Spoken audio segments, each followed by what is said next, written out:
பிரம்மர்கள் வாக்கியம். விதி என்பது இறைவனுடைய கையேடு. அதை யாராவது போய் பார்த்தது உண்டா? விதி போல ஆகும் என்றால் வேதமும் அதற்குரிய வேலையும் ஏனோ? வேதத்தில் அடைவான செயல் இது என்றும் அடாத செயல் இது என்றும் வைத்திருப்பது ஏன்? பாவி என்று உன் விதி இருப்பின் பின் வேதம் எதற்கு? விதியை விட்டு மதியின் மேல் ஏறி சென்றால் கரையாகிய யமபடரை கடந்து மோட்சத்தில் சேர்வாய். இத்தூளதேகம் அழியும். அழியின் பிசாசாகவோ அல்லது வேறு எப்படியோ ஆக நேரும். ஆதலின் இப்பொழுதே தேவனாக ஆக முயல வேண்டும். பிறந்தவுடன் மவுத்து என்றது ஒருவன் தலையில் வந்து விடுகிறது. அதுபோன்று எல்லா ஜீவராசிகளுக்கும் மவுத்து இருக்கிறது. ஆனால் அது ஆடு மாடு முதலியவைகளுக்கு தெரியுமா? தெரியாது.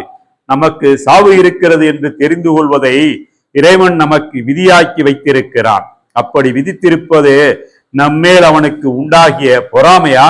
இல்லை, சர்வலோக ஜீவ தயாபரரின் மகா இரக்கம்தான் மவுத்தை நம்மேல் விதியாக்கி கழுத்திலும் கட்டி வைத்திருக்கிறது. அப்படி வைக்காவிட்டால் அதிலிருந்து தப்பி நித்தியத்தை அடைய எண்ணம் வராது. மவுத்தை நினைத்து நீ எந்த காரியமும் செய்வதில்லை. பிறகு உன் கதிதான் என்ன? மனிதன் மிருகங்களை காட்டிலும் மேலானவன் என்பது எப்படி பொருந்தும்?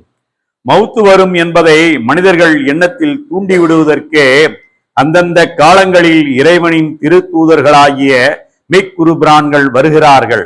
நாம் ஏற்படுத்தி கொள்ளுகிற குருக்களை கலிபாக்கள் என்று வேதம் சொல்லவில்லை. கலிபாக்கள் என்பவர்கள் உன் தலைக்கு வர இருக்கும் ஆபத்தாகிய சாவை ஞாபகமூட்டுபவர்களே. நீ வெளிச்சத்திலிருந்து பழகியவன், ஆனால் நீ சாவென்ற இருட்டு கட்டிடத்திற்குள் நுழையப் போகிறாய். ஆகையால் அந்த ஆபத்து காலத்திற்கு வேண்டிய சகல ஆயுதங்களையும் நீ இப்பொழுதே தேடிக்கொள் என்று சாவாவரம் தரும் மூவா மருந்தனும் முத்தமிழ் கரசரும் நீதியும் நுகவர சாதி மெய்த்தமிழ் தரும் வேதியருக்கரசரும் ஆகிய எம்மான் சாலையாண்டவர்கள் திருவாய் மலர்ந்து அருளினார்கள்.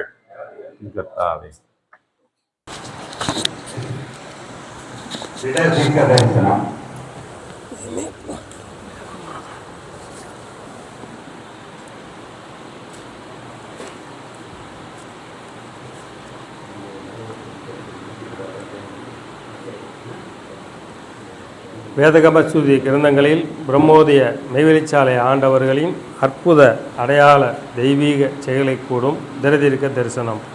குருகீதை தொடர்ச்சி.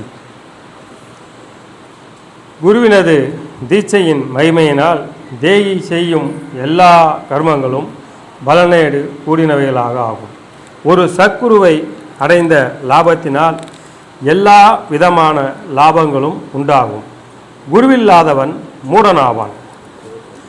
எதனால் சிவரூபத்தினையும் தனது ஆத்ம ரூபத்தினையும் தானாக அறிய மாட்டானோ அதனால் குருவில்லாதவன் மிருகம் என்றே பூச்சி என்றே விற்றிலென்றே சொல்வதற்குரியவனாகிறான்.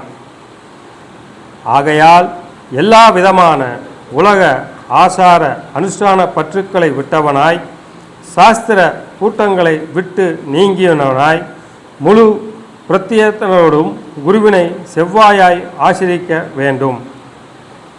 எவர் சகல சந்தேகங்களும் ஒளிந்துபோடு செய்து பரம ரகசியமான விஸ்வரூப தரிசனத்தை சர்வ வேதங்களும் ஒன்றுபடும்படி நிற்க காட்டுகின்றாரோ அத்தன்மையை குருவாகிய ஈஸ்வரனை பூஜிக்கின்றேன். குருவேடம் போட்டு திரியும் ஞானஹீனன் விடத்தக்கவனாவன். அவன் நித்யாவதியாகிய விடம்பகவனாவனான். அதாவது பொய்யை மெய்யென்று வாதிப்பவனாகிய தற்பெருமைக்காரனாவான். தனது விசிராந்தியை அதாவது நிம்மதியை அறியாதவன் பிறர் சாந்தியை செய்பவனா? என்னை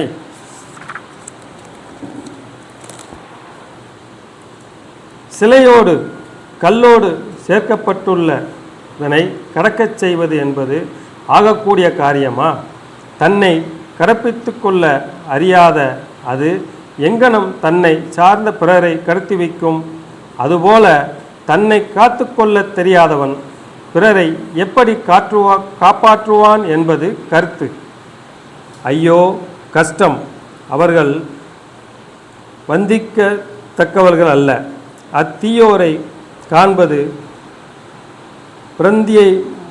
பிராந்தியை மயக்கத்தை உண்டு பண்ணும். அத்தன்மையை வேடதாரிகளை ஒழித்து தீரராக்கி ஒரு சற்குருவை செவ்வாயாய் ஆசிரிக்க வேண்டும். பாசாண்டியலும் நாஸ்திகர்களும் பேதக புத்தியுடையோரும் பெண்ணாசை பிடித்தோரும் தூரசாரும் செய்நன்றி மறப்போரும் பிறரை மயக்கி ஏமாற்றுபவரும் கர்மத்தினின்றும் வலுவியவர்களும் இரக்கமற்றவர்களும் நித்தியிக்கப்படும் தார்க்கங்களால் வாதிப்பேர்களும் காமிகளும் கோபிகளும் கொலை தொழிலுடையோர்களும் சாண்டிகளும் இன்னும் ஞானம் இன்றியவர்களும் பாபிஸ்டர்களும் மாயவர்களை அவர்கள் போடும் வேஷங்களினால் ஏமாந்து குருவாக கொள்ளல் ஆகாது. மேற்சொன்ன தோஷங்கள் அற்ற மெய்ஞான நிஜ செயலுடைய ஒரு குருவை தீர விசாரித்து அறிந்து அவரை ஏக பக்தியினால் சேவிக்க வேண்டும். வேதகம சுருதி கிரந்தங்களில் பிரம்மோதய மெய்வெளிச்சாலை ஆண்டவர்களின் அற்புத அடையாள தெய்வீக செயலை கூறும் திரதீர்க்க தரிசனம்.